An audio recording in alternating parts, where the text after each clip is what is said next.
আসসালামু আলাইকুম রহমতুল্লাহি ওবরকাতুহু। সম্মানিত দর্শক, বাংলাদেশের সাম্প্রতিক সময়ে একটি তুমুল প্রতিযোগিতামূলক রাষ্ট্রপতি নির্বাচন হয়ে গেল। সংসদীয় গণতন্ত্রে যেভাবে একতরফাভাবে আমাদের দেশে রাষ্ট্রপতি নির্বাচিত হতেন, এই প্রথম বিএনপি বলতে পারবে যে তারা প্রতিযোগিতার মাধ্যমে, যদিও ট্র্যাডিশনাল, তাদের বিজয়টা নিশ্চিত ছিল, তারপর সেখানে প্রতিযোগিতা হয়েছে এবং বিএনপিকে জিতিয়ে দেওয়ার জন্য এবং সেই প্রতিযোগিতাকে, যাকে বলা হয়, আকর্ষণীয় করার জন্য জামাত যে আত্মত্যাগ করেছে, জামাত যে খেলাধুলা করেছে, এটাকে রাজনীতির একটা মহা ভেলকিবাজ হিসেবে আপনি আখ্যায়িত করতে পারেন। আমার মাথায় ঢুকে না যে এখানে জামাত কেন প্রার্থী দিল, আর এখানে কর্নেল ওলি সাহেব কেন প্রার্থী হলেন। তারা যে কথা বলতে চান সেটা হলো যে যেহেতু গণতান্ত্রিক পরিবেশ, সেখানে কোনো কিছুই বিনা প্রতিদ্বন্দ্বিতায় ছেড়ে দেওয়া ঠিক নয়। ভালো কথা, কিন্তু যেখানে পরাজয় নিশ্চিত,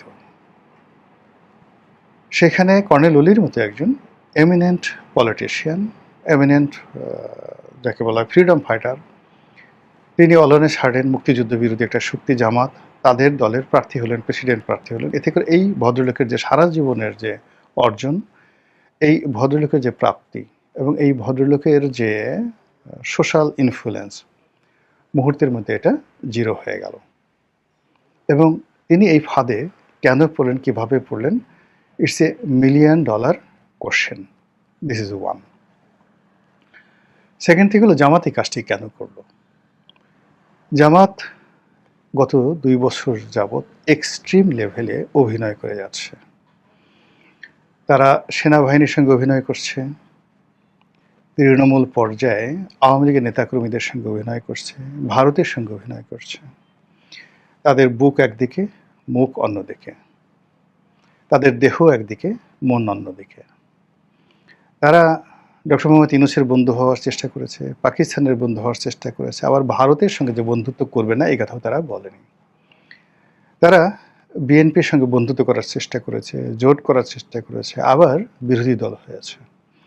তারা সংসদে এক ধরনের আচরণ করে, সংসদের বাইরে এক ধরনের আচরণ করে, এবং তাদের সঙ্গে সংসদের ভিতরে, সংসদের বাইরে জামাতের নেতাদের বক্তব্য এবং বিশেষ করে প্রধানমন্ত্রীর বক্তব্য, এগুলো দেখলে মনে হয় সব কিছু সাজানো, সব কিছু আমি এবং মামুদের একটা সাজানো নাটক, যেটা দেখে মানুষ বিনোদিত হয়।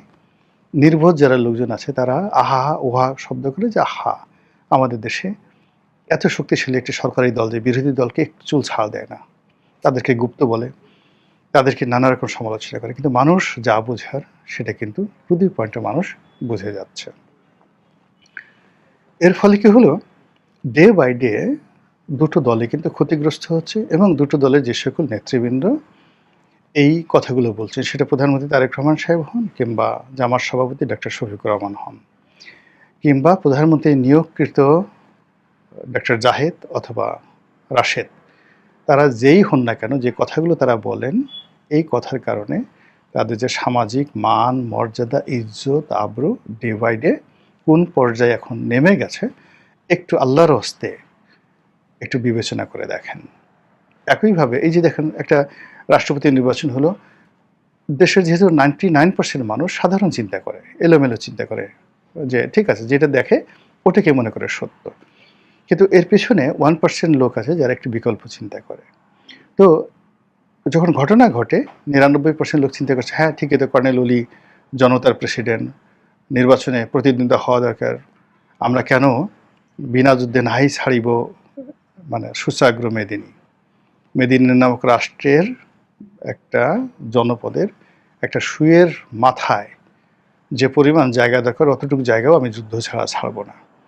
এই জিনিসগুলো কবিতাতে ভালো শোনায়, কিন্তু বাস্তবে কি হচ্ছে?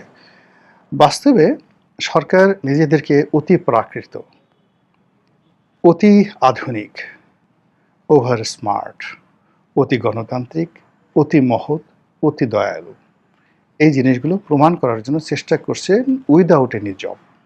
শুধুমাত্র অঙ্গভঙ্গি, শুধুমাত্র কথা এবং কিছু যাকে বলা হয় ন্যারেটিভ, বক্তব্য তৈরি করে এই মহত্ব তারা দেখানোর চেষ্টা করেছে। সেটা গোলাপি বাস থেকে শুরু করে ১০০ টাকার খাবার, ১০০ টাকার খাবার থেকে খাল কাটা, খাল কাটা থেকে শুরু করে রাস্তার মধ্যে গাড়ি থামিয়ে প্রধানমন্ত্রী ময়লা আবর্জনা নিজ চোখ দ্বারা তিনি দর্শন করছেন। আবার এজন্য মানে প্রশাসক পদে নিযুক্ত যারা লোকজন রয়েছেন তাদেরকে তিনি ধমকাচ্ছেন। এই বিষয়গুলো বেসিক্যালি আমাদের কোনো মৌলিক পরিবর্তন আসছে না। সাময়িকভাবে মানুষের মধ্যে ওই যে 99% মানুষ তারা আমার কাছে না বেচাতে চেষ্টা করছে, কিন্তু দুদিন পরে যখন দেখা যাচ্ছে যে ময়লা প্রধানমন্ত্রী দেখে যাওয়ার পরে কমে নাই বরং বেড়ে যাচ্ছে, স্বরাষ্ট্রমন্ত্রী হুমকি দেওয়ার পরে সন্ত্রাস বেড়ে যাচ্ছে, তখন বলছে যে না, আমাদের আর এই অভিনয় ভালো লাগে না, আমরা অসুস্থ হয়ে পড়ছি। জামাতের মতো একটা দল যেটা গত সেই 1971 সনে যে কাজগুলো করছে আমরা অলমোস্ট বেশিরভাগ ভুলে গিয়েছিলাম, বরং কেন আমরা 71 নিয়ে বসে আছি, আওয়ামী লীগ কেন বারবার এই কথাগুলো বলে, এই জিনিসগুলোর আমাদের অভিযোগের অন্ত ছিল না। কিন্তু গত 2 বছরে জামাত যে কর্মকাণ্ডগুলো করেছে সেই কর্মকাণ্ডের ফলে আবার সেই 1971 সন ফিরে এসেছে। আবার সেই ফ্যানাটিক যে শব্দটি, উগ্রবাদ যে শব্দটি, ধর্মীয় উগ্রবাদ যে শব্দটি, মৌলবাদ যে শব্দটি, সাম্প্রদায়িকতার যে বিষ বাষ্প, এই জিনিসগুলোর সঙ্গে জামাতের সংযোগ ঘটানোর চেষ্টা করছে ইসলামপন্থী অন্যান্য দলগুলো। এই গত 2 বছরে জামাতের সুযোগ ছিল তাদের সঙ্গে বন্ধুত্ব করার, এবং বন্ধুত্ব হয়ে গিয়েছিল। সেই বন্ধুত্ব অলানা ছাড়েন আবার বন্ধ হয়ে গেল।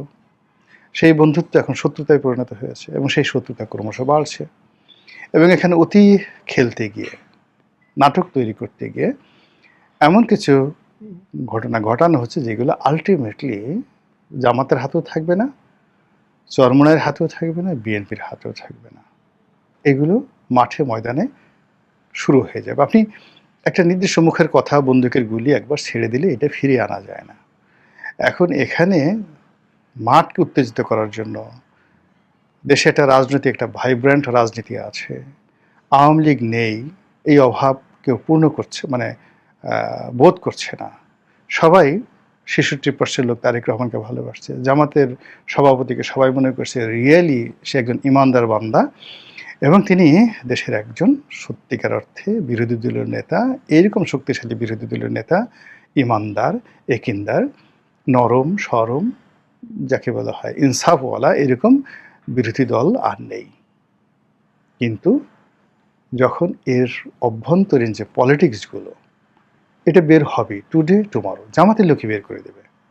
আধুনিক প্রযুক্তি কোনো কিছু থাকবে না, হয়তো কোনো বৈঠকের ছবি, হয়তো কোনো বক্তব্য, হয়তো কোনো ঘটনা, হয়তো দেখা গেল কোনো দুর্ঘটনা, এই জিনিসগুলো বের হয়ে যাবে। ফলে কি হলো, দুটো রাজনৈতিক দলের যে অস্তিত্ব সেই অস্তিত্ব নিয়ে টানাটানি হয়ে যাবে।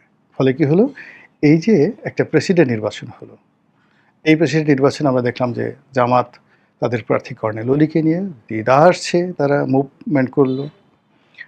তারপর মির্জা ফখরুল সাহেব যখন বিজয়ী হলেন, অমনি তারা দেখালো যে আমরা জাস্ট লাইক ওয়েস্টার্ন সোসাইটি, আমরা প্রতিযোগিতা করেছি কিন্তু যিনি বিজয় হয়েছেন তাকে তো স্বাগত জানাতে হবে। কিন্তু স্বাগত জানানোর মধ্যে তারা যেভাবে চুমাচুমি করলেন, মির্জা ফখরুল রাজি ছিলেন না, তাকে জোর করে ধরে তার কপালে চুমা দিলেন। এই চারটিখানি কথা নাকি, কপালে চুমা দিলেন জোরে, এই বয়স্ক মানুষ, 80 বছর বয়স্ক একজন মানুষকে ধরে তার কপালে চুমু দিলেন, যেভাবে তাকে বুকের মধ্যে জামাতের নেতারা জড়িয়ে ধরলেন। মির্জা ফখরুল সাহেব ছাড়াতে চাচ্ছেন, আশেপাশে বিএনপির লোকজন বিরক্ত হচ্ছে, কিন্তু জামাতের লোক ছাড়বে না। আপনি যদি এই পীড়িত দেখাবেন, এই চুমো দিবেন, এই কুলাকুলি করবেন, আপনি কেন কর্নেল উলির মতো একটা লোককে নামালেন? আপনার যদি অভিনয় করতে ইচ্ছে করতো, আপনি জামাতের একজন বয়স্ক প্রবীণ লোককে বানাতেন। কিন্তু এই যে দেখেন, একটা মুক্তিযুদ্ধকে কলুষিত করার জন্য, একটি মুক্তিযুদ্ধের কিংবদন্তিকে যাকে বলা হয় জামাতের মাধ্যমে কলঙ্কিত করার জন্য এখানে কেবলমাত্র কর্নেল অলিকে বলি দেওয়া হলো না, একটা ইতিহাসকে, একটা আদর্শকে, একটা সেন্টিমেন্টকে। এবং মুক্তিযোদ্ধারা যে সহজে পারচেজ করা যায়, তাদেরকে, তারা যে লোভী, তাদের যে কোনো চরিত্র নেই, এই সমস্ত গালিগালাজ এখন এই কর্নেল অলির মতো লোককে বা যাকে বলা হয় মেজর আখতারুজ্জামানের মতো মানুষকে নিয়ে জামাত মূলত মুক্তিযুদ্ধকে এমন একটা ন্যারেটিভ তৈরি করে দিয়েছে যে মুক্তিযোদ্ধার যে সমস্ত লোকজন আমরা এত বড় মনে করি, এরা আসলে নাহিদ, হাসনাত, সার্জিস এদের চাইতে কোনো অংশে ভালো না, বরং ২৪-এ যেটা হয়েছে এটা অনেক অনেক ভালো। জানি না কর্নেল অলিভ কী অবস্থায় আছেন, তিনি কী ভাবছেন, কী করছেন, কিন্তু সর্বনাশ যা হওয়ার আলটিমেটলি আপাতত দৃষ্টিতে হয়ে গেছে ইতিহাসের এই সর্বনাশের দ্বিতীয় যে পর্ব সেটা হলো ইম্পার্সোনালি যারা এই কাজটা করেছে, ইতিহাসের ধারাপাতকে অন্যদিকে প্রবাহিত করার চেষ্টা করেছে, ইতিহাসের সিস্টেমটাকে অন্যদিকে নেওয়ার চেষ্টা করেছে। দ্বিতীয় টার্মে এসে তারা যখন ক্ষতিগ্রস্ত হবে তখন আর শব্দ করার মতো কোনো লোক থাকবে না। মহান আল্লাহ আমাদের সবাইকে হেদায়েত দান করুন এবং হেফাজত করুন। আসসালামু আলাইকুম ওয়া রাহমাতুল্লাহি ওয়া বারাকাতুহু।